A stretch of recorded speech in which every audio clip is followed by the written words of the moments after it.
Mantan Sekjen dan Irjen atau pengawas internal di Kementerian Agama diduga membuat sistem pengawasan di kementerian tidak berjalan. Minimnya pengawasan diduga menjadi pemicu suap jual beli jabatan. Dan berikut laporan khas redaksi. Kasus suap jual beli jabatan di Kementerian Agama hingga kini terus bergulir. Sebelumnya Komisi Pemberantasan Korupsi mengamankan uang sejumlah ratusan juta rupiah dari ruang Menteri Agama Lukman Hakim. Namun hingga kini belum ada keterangan mengenai asal muasal kepemilikan uang ini. Mengenai temuan uang ini, Wakil Presiden Yusuf Kala menilai wajar jika di ruangan menteri ada uang operasional. Kalau uang di kantor itu di mana-mana, pasti kita ada menyiapkan dana cash di kantor untuk hal-hal yang penting. Kalau kantor saya digeledah, pasti ada uangnya. Rina pasti, masa dia sekretaris tidak pegang uang. Sementara Presiden Joko Widodo enggan berkomentar mengenai temuan uang ini. Kita berikan kewenangan penuh kepada KPK untuk memeriksa kasus ini. Saya nggak mau komentar, ya, karena ini masih dalam proses pemeriksaan, jadi saya nggak mau komentar.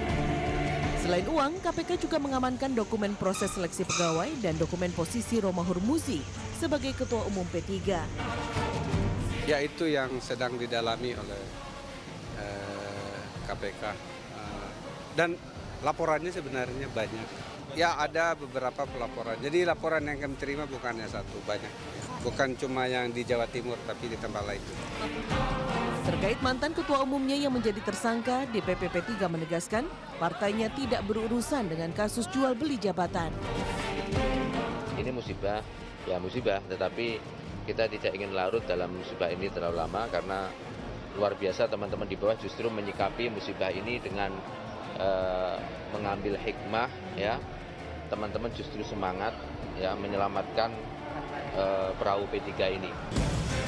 Sekjen Kementerian Agama yang juga Ketua Panitia Seleksi Calon Pejabat Tinggi Kemenak 2018 enggan dikaitkan dengan kasus suap ini.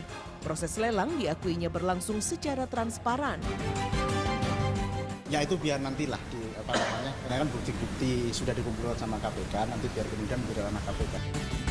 Hingga saat ini KPK baru menetapkan 3 tersangka dalam operasi tangkap tangan di Surabaya. Di antaranya mantan Ketua Umum P3, mantan Kepala Kantor Wilayah Kementerian Agama Jawa Timur, serta mantan Kepala Kantor Kementerian Agama Kabupaten Gresik. Lalu seperti apa akhir drama kasus suap ini? Dan akankah ada tersangka lainnya? Kita lihat saja nanti. Tim Liputan Transmedia.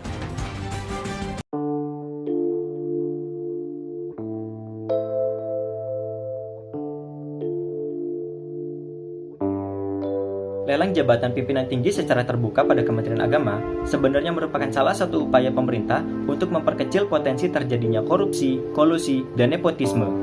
Karena dalam mekanisme rekrutmennya dilakukan secara terbuka dan dapat diketahui oleh publik. Lelang jabatan pimpinan tinggi secara terbuka juga merupakan salah satu upaya pada Kementerian Agama untuk menciptakan adanya whole of government. Karena dalam pelaksanaannya itu dapat diikuti oleh seluruh PNS lintas instansi dan juga dapat meningkatkan sinergitas antar kementerian dan lembaga. Lelang jabatan pimpinan tinggi secara terbuka dilakukan melalui media elektronik dengan memanfaatkan teknologi informasi yang mendukung terciptanya whole of government dengan meningkatkan efisiensi. Namun dalam penerapannya, untuk menerapkan konsep whole of government ini memang dibutuhkan sumber daya manusia yang berintegritas, memiliki kecerdasan emosional dan spiritual yang baik. Akan percuma suatu sistem yang bagus tanpa diiringi dengan pembangunan manusianya. Mungkin itu yang dapat saya sampaikan. Terima kasih. Whole of government merupakan cita-cita yang ingin dicapai oleh birokrasi kita. Whole of government yang selanjutnya disingkat dengan WOG merupakan sebuah pendekatan fungsi dalam ruang lingkup koordinasi yang lebih luas untuk mencapai tujuan bersama. Tujuan bersama tersebut melingkupi pembangunan kebijakan, manajemen program, serta pelayanan publik. Hal ini dilakukan untuk apa? Untuk mewujudkan kinerja yang good governance serta menekan ego sektoral Kemudian hal ini bisa dilakukan dengan apa? Dengan menghilangkan sekat sektoral, kemudian melakukan kerjasama antar instansi pemerintah dengan mengedepankan kolaborasi, koordinasi, serta sinergitas. Apabila hal tersebut tidak dilakukan, maka sudah tentu akan menimbulkan dampak negatif. Salah satu di antaranya yakni persaingan yang tidak sehat atau ego sektoral tersebut akan tetap tertanam pada masing-masing ASN. Hal itu bisa merusak konsep whole of government sendiri. Salah satu di antaranya bisa merusak konsep anti korupsi. Kalau misal kita melihat contoh pada video yang awal kita lihat tadi, maka di sana pada proses lelang jabatan kita akan menemukan konsep WOG yang dilanggar, yakni apa? Yakni anti korupsi. Yang mana di sana sekjen yang selaku panitia seleksi seharusnya melakukan koordinasi dengan pengurus atau pengawas internal di Kementerian Agama. Hal ini dilakukan agar apa? Agar korupsi tidak terjadi di sana.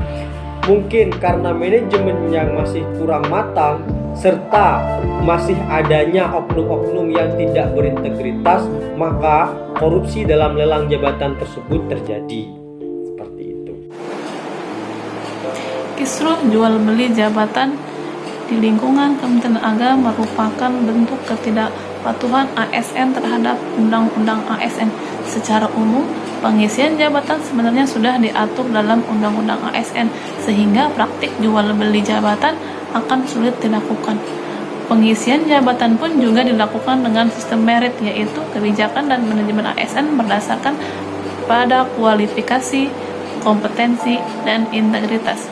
Sistem WOG pun dilakukan demi mewujudkan integrasi kebijakan, program pembangunan, dan pelayanan agar terciptanya penyelenggaraan pemerintahan lebih baik. Akan tetapi, berdasarkan video yang telah kita tonton, kasus jual beli jabatan yang terjadi di lingkungan Kementerian Agama menjadi bukti jika Undang-Undang ASN dan sistem merit dan sistem WOG belum sepenuhnya dilakukan.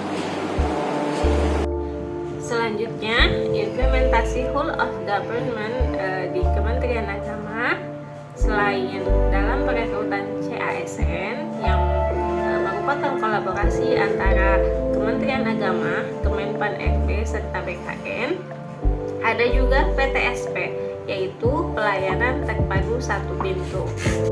PTSP atau Pelayanan Terpadu Satu Pintu merupakan salah satu upaya pemerintah dalam peningkatan kualitas pelayanan publik, memangkas birokrasi pelayanan perizinan dan non-perizinan sebagai upaya mencapai good governance atau kepemerintahan yang baik.